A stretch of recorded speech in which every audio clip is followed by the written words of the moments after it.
आज के एडिटोरियल में हम बात करेंगे जीएसटी के संबंध में। वर्क इन प्रोग्रेस कहने का मतलब है कि जीएसटी से संबंधित जो भी सुधार हैं, उससे जुड़े हुए जो भी काम हैं, उनमें प्रोग्रेस जारी है। Work in progress. The 50th GST council meet lifts the fog. Lift का मतलब है यहाँ पे हटा लेना, फॉग का मतलब है कोहरा। लिफ्ट द फॉग, इसका मतलब ये हुआ कि जो अनिश्चितताओं की स्थितियां बनी हुई थी उनको काफ़ी हद तक जीएसटी ने हटा लिया, जीएसटी काउंसिल ने हटा दिया है। कि ये जो 50वीं मीटिंग हुई जीएसटी काउंसिल की, उस मीटिंग में क्या किया गया, lift the fog on many areas, कि कई क्षेत्रों से जुड़ी हुई, कई क्षेत्रों से संबंधित जो अनिश्चितताएं थी, जो एक तरीके से आप कह सकते हो यहाँ पे ये जो है ना फॉग, इसका मतलब कोहरा, कोहरे से मतलब है यहाँ पे अनिश्चितताएं, कई तरह के डाउट्स थे, तो कुल मिला के उन डाउट्स को जो है ना क्लियर कर दिया गया है। लेकिन execution holds the key. Execution का मतलब होता है कार्यान्वयन। कार्यान्वयन का मतलब होता है कि कोई पॉलिसी है उसे अमल में लाना, एग्जीक्यूट करना। Hold the key, hold the key ये है एक ईडियम। इसका मतलब होता है to have control of something, कि भाई ठीक है, कई सारे क्षेत्र हैं, इनके रिगार्डिंग जीएसटी काउंसिल ने स्थिति को क्लियर कर दिया है, लेकिन जो भी अब नए रूल्स बनाए गए हैं या जो भी नियम हैं उनको ठीक तरह से एग्जीक्यूट करना काफ़ी कुछ इस बात पे डिपेंड करता है। कुल मिला के जो मेन कंट्रोल है वो एग्जीक्यूशन पे डिपेंड करता है। मीटिंग आफ्टर नियरली 5 मंथ्स, कि लगभग 5 महीनों के बाद ये मीटिंग हुई। मीटिंग का मतलब है मिलना। After nearly 5 months the goods and service tax council on Tuesday. Council का हिंदी में मतलब होता है परिषद, एक तरह की जो मीटिंग है उसमें जो भी सदस्य लोग हैं ना उनके लिए कहा गया है। ऑन ट्यूसडे अनरेवल्ड, अनरेवल का मतलब है यहाँ पे एक तरीके से खोल देना। सम नॉटी इश्यूज़, नॉटी का मतलब हो जाएगा यहाँ पे, देखो नॉट का मतलब होता है गांठ, नॉटी का मतलब होता है कॉम्प्लिकेटेड, जटिल। Issues that were hanging fire for a long time. Hang fire, hang fire का मतलब होता है delay making a decision about something, कि किसी चीज़ के बारे में आपको डिसीजन लेना है लेकिन आप उसे डिले कर रहे हो, तो उसको बोलते हैं हैंग फायर। यानी कि वो जो डिसीजन है वो अभी तक लटका हुआ है, अभी तक वो डिसीजन जो है ना वो लगातार डिले हो रहा है। तो कुल मिला के लगभग 5 महीनों के बाद में जीएसटी की मीटिंग हुई ट्यूसडे को, और इस मीटिंग में जो है खोला गया कई कॉम्प्लिकेटेड मुद्दों को, कई कॉम्प्लिकेटेड एरियाज़ को, ऐसे एरियाज़ जिन पर एक लंबे समय से डिसीजन को डिले किया जा रहा था। सच एज, उदाहरण के तौर पे जैसे कि कौन कौन से मुद्दे हैं, such as the constitution of appellate tribunals and the tax treatment for the booming online gaming industry. उदाहरण के तौर पे क्या क्या काम किए गए हैं फिलहाल ये जो मीटिंग हुई उसमें। कॉन्स्टिट्यूशन का मतलब है निर्मित करना। अपेलेट ट्राइब्यूनल्स, अपेलेट का मतलब हुआ जहां आप अपील कर सकते हो। ट्राइब्यूनल्स का मतलब हो गया एक तरह का न्यायालय। तो कुल मिला के इस तरह के न्यायालय जो हैं है ना, इस तरह की बॉडी जो हैं बनाई जाए जहाँ पर कि जीएसटी से संबंधित कोई भी व्यापारी है या कोई व्यक्ति है वो अपनी अपील कर सके, तो इस बात को भी जो है शामिल किया गया है। साथ ही साथ tax treatment for the booming, booming का मतलब है बढ़ती हुई, ग्रोइंग ऑनलाइन गेमिंग इंडस्ट्री, की जो बढ़ती हुई ऑनलाइन गेमिंग इंडस्ट्री है इसके साथ जो टैक्स ट्रीटमेंट होगा वो कैसा होगा, इस बात को भी तय किया गया है। फाइनली तय ये किया गया है कि इस ऑनलाइन गेमिंग इंडस्ट्री के लिए जो टैक्स की रेट है उसे और इंक्रीज़ कर दिया गया है। With the appointment norms, norms का मतलब है नियम, प्रावधान, फॉर ट्राइब्यूनल मेंबर्स क्लियर्ड, अब देखो इस बात को क्लियर कर दिया गया है कि ये जो जीएसटी अपेलेट ट्राइब्यूनल्स बनाया जाएगा, उसके जो सदस्य हैं उनका अपॉइंटमेंट किस तरह से होगा, उसके क्या नियम होंगे, तो इस बात को क्लियर कर दिया है। The centre has given an assurance, केंद्र सरकार ने ये आश्वासन दिया है दैट कि the first set of tribunals should become operational in 4 to 6 month. केंद्र सरकार ने यह आश्वासन दिया है कि ये जो ट्राइब्यूनल्स हैं ना, कई स्तर पे इन ट्राइब्यूनल्स का गठन किया जाएगा, लेकिन इनका जो पहला सेट है, लेकिन कुल मिला के कुछ ट्राइब्यूनल्स जो हैं वो ऑपरेशनल हो जाएंगे। ऑपरेशनल हो जाने का मतलब है कि भाई वो काम करने लगेंगे। कब? इन 4 to 6 मंथ, कि विद इन 4 to 6 मंथ्स कुछ ट्राइब्यूनल्स जो हैं वो ऑपरेशनल हो जाएंगे, ऐसा आश्वासन केंद्र सरकार ने दिया है। वाइल, जबकि states have proposed 50 tribunal benches, कि जो विभिन्न राज्य हैं उन्होंने ये प्रस्ताव रखा है कि भाई 50 ट्राइब्यूनल बेंच जो हैं निर्मित की जाएं। These will come up in a phased manner. अब ये जो ट्राइब्यूनल बेंचेस हैं ये निर्मित तो की जाएंगी, लेकिन फेज्ड मैनर में। फेज्ड मैनर का मतलब हुआ चरण दर चरण, कि भाई पहले राजधानी में बना दी गई, इसके बाद में बड़े शहरों में बना दी गई, फिर छोटे शहरों में बना दी गई। तो इस तरह से ट्राइब्यूनल बेंचेस गठित की जाएंगी। बिगिनिंग विथ, बिगिन का मतलब है शुरू करना। तो ये जो बेंचेस, ट्राइब्यूनल बेंचेस निर्मित होगी, इनकी शुरुआत किस तरह से होगी? State Capitals and cities with high court benches, कि पहले क्या किया जाएगा, जो राज्य की राजधानी है या फिर ऐसे शहर जहाँ पे हाई कोर्ट है, तो वहाँ पर पहले बेंच को निर्मित किया जाएगा। इंडस्ट्री में hope for quicker redress of mounting GST litigations, clogging up courts. देखो क्लॉग का मतलब होता है जाम कर देना। जैसे पानी बहता है पाइप के द्वारा, अब वो पाइप जो है जाम हो जाए, तो पानी बहना बंद कर दे, तो हम क्या कहेंगे कि ये जो पाइप है या फिर ये जो नाली है ये क्लॉग हो गई। तो क्लॉग का मतलब होता है एक तरीके से किसी चीज़ को जाम कर देना। अब यहाँ पे हम ये कहना चाह रहे हैं कि जीएसटी से जुड़ा हुआ जो पूरा की पूरा क्षेत्र है, ये जो पूरी इंडस्ट्री है, में होप, ये उम्मीद कर सकती है किस चीज़ की? फॉर क्विकर, क्विकर का मतलब है और ज़्यादा शीघ्र। रेडरेस, रेडरेस का मतलब है यहाँ पे समाधान, कोई प्रॉब्लम है उसका सॉल्यूशन, उसका हल होना, उसका निराकरण।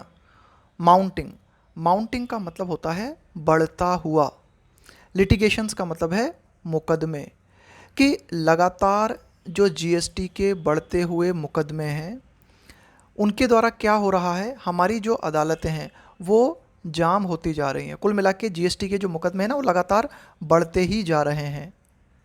लेकिन ट्राइब्यूनल बेंचेस के निर्मित होने से हम ये उम्मीद कर सकते हैं कि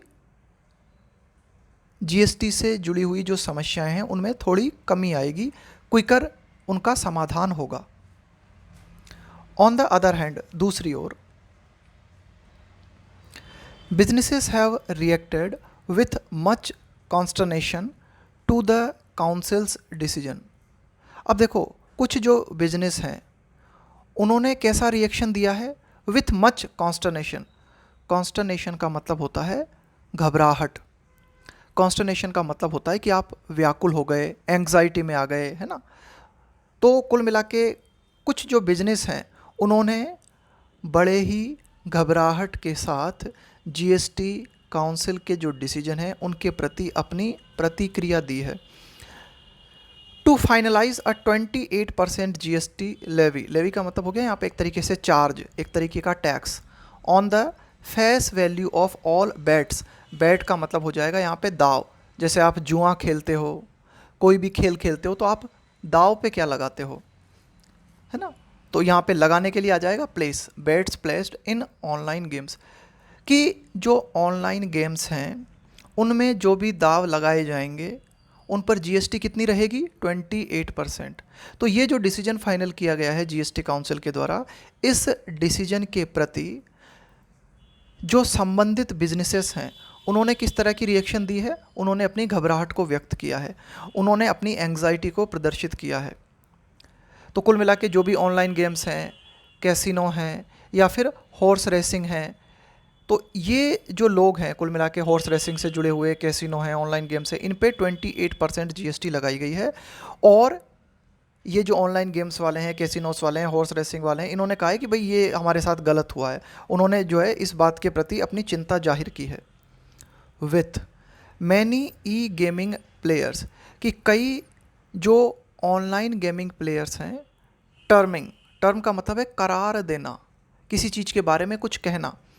इट हो गया यहाँ पे कि ये जो जीएसटी काउंसिल का ये जो डिसीजन आया है, इस डिसीजन को ई गेमिंग प्लेयर्स ने क्या कहा है, a death nail for the growing industry, कि ये जो ऑनलाइन गेमिंग इंडस्ट्री है जो कि ग्रो कर रही है लगातार, ग्रोइंग इंडस्ट्री का मतलब है कि ये जो बढ़ती हुई इंडस्ट्री है, इस इंडस्ट्री के लिए 28% जीएसटी लागू कर देना एक तरह से मौत की घंटी है। डेथ नेल का मतलब हो गया मौत की घंटी। And it's thousands of jobs, तो इस पूरी इंडस्ट्री के लिए और इस इंडस्ट्री से जुड़ी हुई जो हज़ारों नौकरियां हैं, जो हज़ारों व्यवसाय हैं, उन सब के लिए ये फैसला एक तरीके से डेथ नेल है। This was not a hasty decision. अब देखो ये जो डिसीजन लिया गया है जीएसटी काउंसिल के द्वारा, ये डिसीजन जो है कोई हैस्टी डिसीजन नहीं है। हैस्टी डिसीजन का मतलब है जल्दबाजी में लिया गया डिसीजन। तो कुल मिला के ये डिसीजन बहुत ही सोच समझ के लिया गया है। हैविंग बीन कंसिडर्ड, देखो हैविंग के साथ में वर्ब की थर्ड फॉर्म का प्रयोग करना, इसको हम बोलते हैं perfect participle. Having been considered, ये है परफेक्ट पार्टिसिपल का पैसिव। ऐसा कर लेने के बाद, कंसिडर का मतलब होता है विचार कर लेना किसी चीज़ पर। हैविंग बीन कंसिडर्ड का मतलब होता है कि इस पूरे की पूरे मुद्दे पर बात कर लेने के बाद, इस पूरे मुद्दे के ऊपर विचार विमर्श कर लेने के बाद, by a ministerial group of the council, not once, कि मिनिस्टेरियल ग्रुप ऑफ काउंसिल, कि काउंसिल से जुड़े हुए मंत्रियों का जो ग्रुप है उसके द्वारा इस डिसीजन पर जो है डिस्कशन किया गया। न केवल एक बार बल्कि ट्वाइस, बल्कि 2 बार, since its formation in late 2020, कि ये जो मिनिस्टेरियल ग्रुप ऑफ काउंसिल निर्मित हुई थी, ये हुई थी लेट 2020 में निर्मित हुई थी ये काउंसिल। और इसके फॉर्मेशन से लेके अब तक ये जो डिसीजन लिया गया है कि भाई ये जो गेमिंग इंडस्ट्री है या फिर ये जो ऑनलाइन गेमिंग इंडस्ट्री है, इस पर 28% जीएसटी लगाया जाए, तो इसको कंसीडर किया गया था, इस पर विचार किया गया था, न केवल एक बार बल्कि twice, 2 bar. Finance minister Nirmala Sitharaman said the council acknowledged. Acknowledge का मतलब होता है इस चीज़ को पहचानना, उसे मानना, उसे स्वीकार करना, that Goa and Sikkim rely heavily on. Rely का मतलब होता है किसी चीज़ पर डिपेंड करना, किसी चीज़ पे निर्भर होना। रिलाई के साथ में आता है ऑन प्रीपोजिशन, बहुत इंपॉर्टेंट है ये। कैसीनो ड्रिवन का मतलब हो गया कैसीनो चालित। टूरिज़्म रेवेन्यू, अब देखो कुल मिला के फाइनेंस मिनिस्टर निर्मला सीतारमन ने ये कहा कि जो जीएसटी काउंसिल है उसने इस बात को देखा, इस बात को स्वीकारा, इस बात को पहचाना कि गोवा और सिक्किम जो हैं ये बहुत ही हैविली, मतलब बहुत ज़्यादा मात्रा में डिपेंड करते हैं। उनका रेवेन्यू कहाँ से आता है? उनका रेवेन्यू जो है कैसीनो ड्रिवन टूरिज़्म से आता है।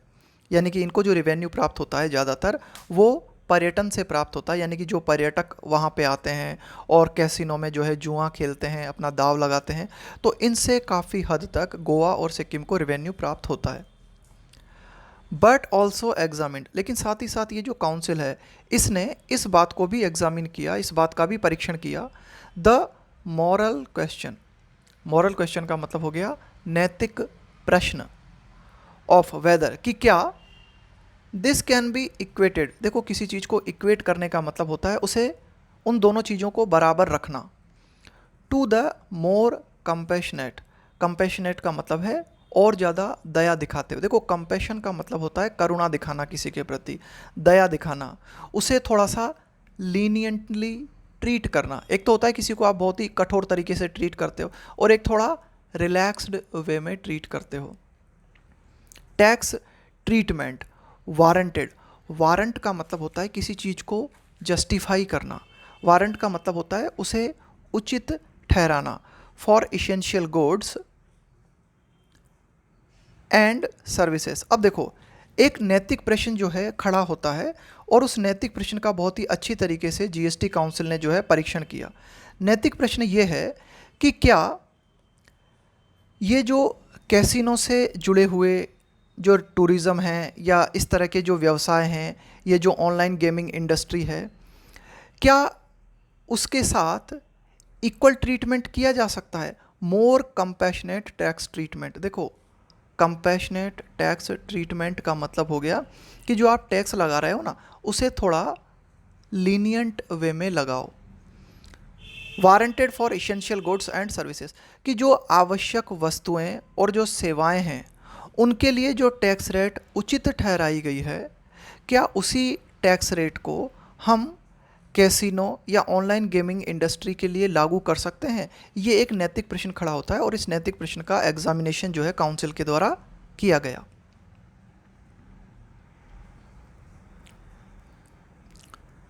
With the electronics and IT ministry also formulating a policy for online gaming, कि जो इलेक्ट्रॉनिक्स एंड आईटी मिनिस्ट्री है वो भी क्या कर रही है? फॉर्मुलेट का मतलब है निर्मित करना, पॉलिसी फॉर ऑनलाइन गेमिंग, कि ऑनलाइन गेमिंग के लिए आईटी मंत्रालय के द्वारा पॉलिसी जो है निर्मित की जा रही है। दिस डिसीजन, और ये जो डिसीजन है आईटी मिनिस्ट्री का, रिक्वायरिंग एन अमेंडमेंट, इस डिसीजन के लिए रिक्वायरमेंट है, जरूरी है। क्या चीज़ रिक्वायरमेंट है? एन अमेंडमेंट, संशोधन टू द जीएसटी लॉ, यानी कि आईटी मिनिस्ट्री ऑनलाइन गेमिंग के लिए नई पॉलिसी निर्मित करे। इसके लिए ज़रूरी है कि जो जीएसटी का कानून है उसमें थोड़ा सा संशोधन किया जाए। में शायद yet need some review and fine tuning, कि शायद अभी आईटी मिनिस्ट्री को इस बात की ज़रूरत है कि ये जो पॉलिसी लाने वाली है उसको एक बार फिर से रिव्यू करे, पुनरावलोकन करे उस चीज़ का। And fine tuning, fine tune का मतलब होता है ठीक से एडजस्ट करना चीज़ों को।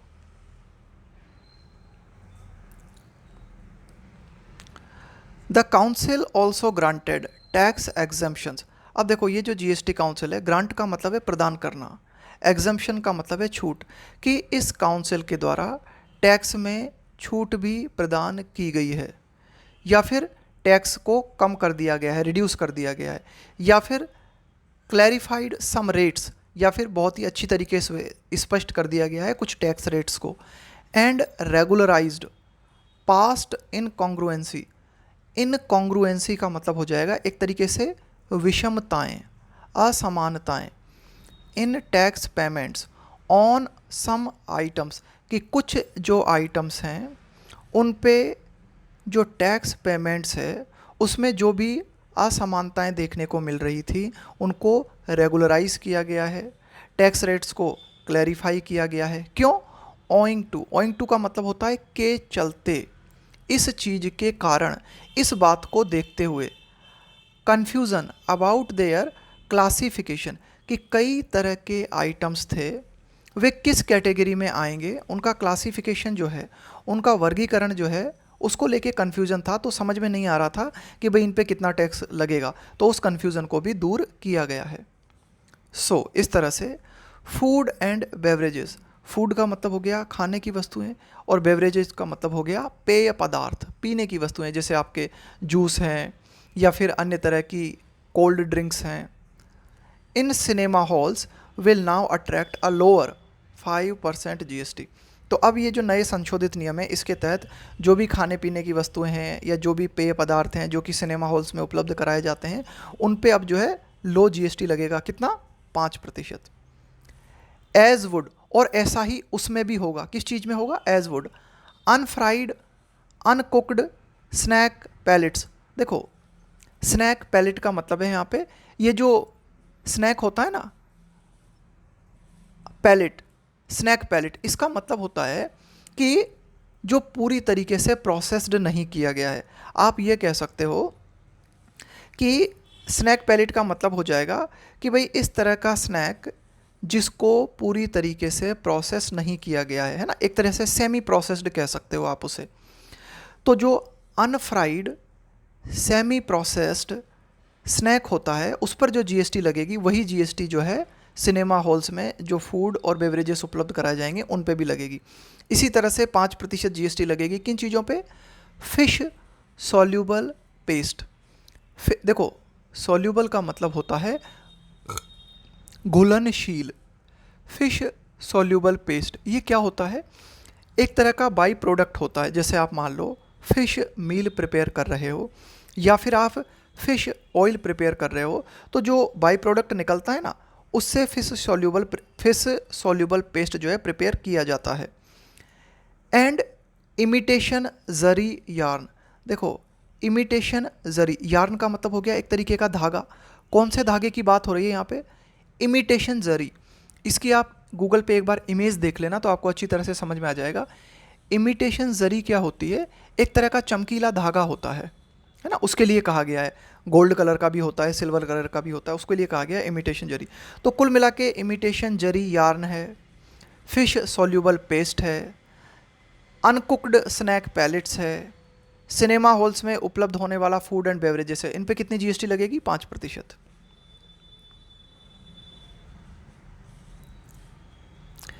इट इज़ नॉट क्लियर, अब यह बात स्पष्ट नहीं है, why the council took 6 years after the GST regime. Regime का मतलब होता है एक तरह की व्यवस्था। लॉन्च टू ट्विक, ट्विक का मतलब होता है चेंज करना, परिवर्तन करना, परिवर्तित करना किसी चीज़ को। दीज रेट्स, अब यह बात स्पष्ट नहीं है कि जीएसटी काउंसिल को 6 साल क्यों लग गए after the GST regimes launch to tweak these rates, कि इन टैक्स रेट्स को परिवर्तित करने में जीएसटी व्यवस्था को 6 साल क्यों लग गए, यह स्पष्ट नहीं है। एग्जेम्प्टिंग, एग्जेम्प्ट का मतलब है छूट देना। ड्रग्स, ड्रग्स का मतलब है यहाँ पे औषधि। इम्पोर्टेड, इम्पोर्ट का मतलब है यहाँ पे जो आयात की जाती है। For cancer and some rare, rare का मतलब होता है बहुत ही दुर्लभ डिसीजेस, कि कैंसर या इसी तरह की जो रेयर डिसीज़ होती हैं, जो बीमारियां हैं, बहुत ही ख़तरनाक बीमारियां हैं, उनके लिए जो ड्रग्स इंपोर्ट की जाती हैं उन पे जीएसटी में छूट दी गई है। फॉर इंस्टेंस, उदाहरण के तौर पे एक कुड हैव बीन इनविसेज्ड। इनविसेज का मतलब होता है परिकल्पित करना। इनविसेज का मतलब होता है कि भाई किसी चीज़ है ना, किसी चीज़ को देखना भविष्य के संबंध में, है ना, उसकी परिकल्पना करना। अर्लियर का मतलब है पहले, पूर्व में, एज वेल। अब देखो, बात ये यहाँ पे कही गई है कि कैंसर या कैंसर जैसी अन्य बीमारियों के लिए जो ड्रग्स इंपोर्ट की जाती हैं उन पे जीएसटी क्या की गई है, उसको एग्जेम्प्ट किया गया है, छूट दी गई है। तो ये जो इस तरह के डिसीजन हैं इनको पहले भी लिया जा सकता था। Could have been envisaged earlier as well. इस तरह के डिसीजंस जो हैं उन्हें पूर्व में भी परिकल्पित किया जा सकता था, यानी कि इस तरह के डिसीजन पहले ही लिए जा सकते थे। जस्ट एज, जैसे कि the intended higher tax levy, higher tax levy का मतलब हो गया हायर टैक्स चार्ज। इंटेंडेड का मतलब होता है प्लान्ड, इंटेंडेड का मतलब होता है मीन्ट फॉर, यानी कि आपने ये काम जो है ना, आपका इंटेंशन क्या है, किस चीज़ के लिए आपने इसको प्लान किया है। Intended higher tax levy on sport utility vehicles.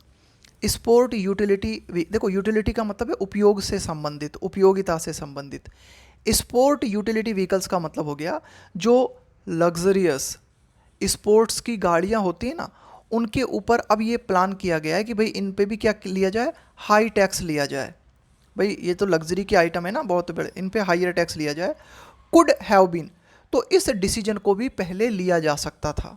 यानी कि उदाहरण के तौर पे अब क्या किया गया है कि कैंसर जैसी ड्रग्स जो हैं इनको जब इंपोर्ट किया जाता है तो उनके ऊपर जो टैक्स है उसमें छूट दी गई है। तो कुल मिला के इस डिसीजन को पहले भी लिया जा सकता था। उसी तरह से इस डिसीजन को भी पहले लिया जा सकता था कि ये जो स्पोर्ट्स यूटिलिटी व्हीकल्स हैं इन पर भी हायर टैक्स पहले ही लगाया जा सकता था। डिसवेडिंग, देखो डिसवेड का मतलब होता है डिस्करेज करना, एनकरेज का उल्टा है डिसवेड। है ना। डिसवेड का मतलब है किसी चीज़ को डिस्करेज करना। The use of large personal vehicles is an obvious necessity for a country. अब देखो क्या किया गया है कि जो लार्ज पर्सनल व्हीकल्स हैं उनके ऊपर ज़्यादा टैक्स लगाया गया है। अब देखो क्या बात यहाँ पे कही गई है, डिसवेड। डिसवेड का मतलब है डिस्करेज करना, कि जो लार्ज पर्सनल व्हीकल्स हैं उनको डिस्करेज करना एक बड़ी ही स्वाभाविक ज़रूरत है एक ऐसे देश के लिए, भारत के लिए कहा जा रहा है, वेयर जहाँ पर कि traffic congestion is intense. Intense का मतलब होता है बहुत ही तीव्र, बहुत ही सघन। कंजेशन का मतलब होता है कि भाई बहुत ही ज़्यादा मात्रा में होना किसी चीज़ का, एक तरह से भीड़ लग जाना। तो कुल मिला के जमाव हो जाना किसी चीज़ का बहुत ज़्यादा मात्रा में। तो भारत जैसा देश जहाँ पर कि ट्रैफिक का जमाव बहुत ही ज़्यादा मात्रा में है, उसके लिए एक स्वाभाविक ज़रूरत है वो ये कि लार्ज पर्सनल व्हीकल्स के प्रति लोगों को डिस्करेज किया जाए। और कैसे डिस्करेज कर सकते हैं, ज़्यादा टैक्स लगा के। तो यही बात यहाँ पे की गई है, where traffic congestion is intense and widespread. Widespread का मतलब है व्यापक। व्यापक होने का मतलब है कि भारत के लगभग हर क्षेत्र में और हर सिटी में आप देख सकते हो कि ट्रैफिक समस्या है।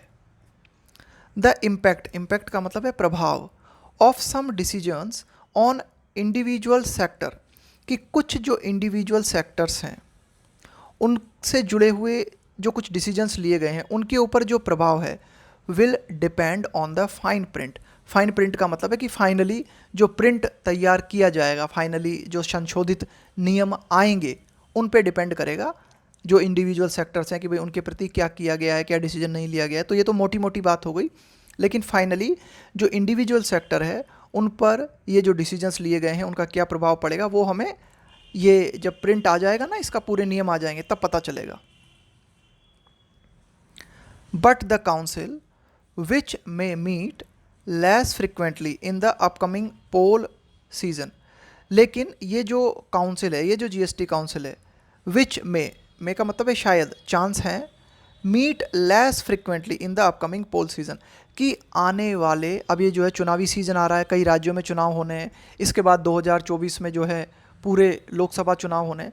तो चुनावी सीजन जो है आ रहा है, इसके चलते हो सकता है कि ये जो जीएसटी काउंसिल है इसकी मीटिंग जो है और भी ज़्यादा कम हो जाए, लेस फ्रिक्वेंटली ये जो है मीटिंग करें।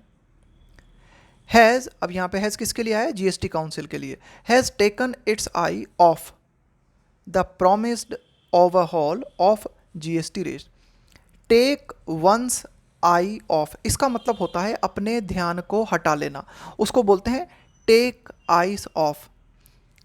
प्रोमिस्ड, प्रोमिस्ड का मतलब है जिस चीज़ का वादा किया गया था। ओवरहॉल, ओवरहॉल का मतलब होता है कंप्लीट परिवर्तन, पूर्ण आमूल चूल परिवर्तन, उसको बोलते हैं ओवरहॉल ऑफ जीएसटी रेट्स। कि जो भी जीएसटी रेट्स हैं, जीएसटी रेट्स के संबंध में ये वादा किया गया था कि इनको कम्प्लीटली पूरी तरीके से चेंज किया जाएगा, लेकिन अब इस इशू से ध्यान को हटा लिया गया है, इस इशू से नज़र को हटा लिया गया है। नो सक्सेसर, सक्सेसर का मतलब होता है कि भाई वारिस कौन है, उत्तराधिकारी कौन है। जैसे मान लो कोई कमेटी बनाई गई है और उसका लीडर किसी को बनाया गया है, तो अब अगला लीडर कौन होगा उसे हम कहेंगे successor. Was named to steer, steer का मतलब होता है डायरेक्शन देना किसी चीज़ को। The ministerial group on rate restructuring, restructure का मतलब होता है पुनः उस चीज़ को निर्मित करना, है ना, पुनः डिसाइड करना। तो कुल मिला के जो रेट रीस्ट्रक्चरिंग का काम है, कौन करता है इस काम को, मिनिस्टेरियल ग्रुप की मंत्रियों का जो समूह है वो डिसाइड करता है कि रेट को पुनः रीस्ट्रक्चर कैसे किया जाए। तो इसे डायरेक्शन देने के लिए किसी भी सक्सेसर का नाम जो है वो डिसाइड नहीं किया गया है। प्रीवियसली, पूर्व में, हेल्म्ड, हेल्म का मतलब होता है कंट्रोल करना, बाय एस्टवाइल, एस्टवाइल का मतलब होता है भूतपूर्व, Karnataka chief minister B S Bommai. अब देखो, जो कर्नाटक के भूतपूर्व चीफ मिनिस्टर थे बीएस बोम्मई, वो हेड थे, यानी कि उनके द्वारा इस मिनिस्टेरियल ग्रुप का प्रतिनिधित्व किया जाता था। यानी कि पहले जो है वे क्या कर रहे थे, इस मिनिस्टेरियल ग्रुप को लीड कर रहे थे, नेतृत्व कर रहे थे। अब उनका सक्सेसर कौन होगा, इस नाम को भी डिसाइड नहीं किया गया है। ये था हमारा आज का एडिटोरियल।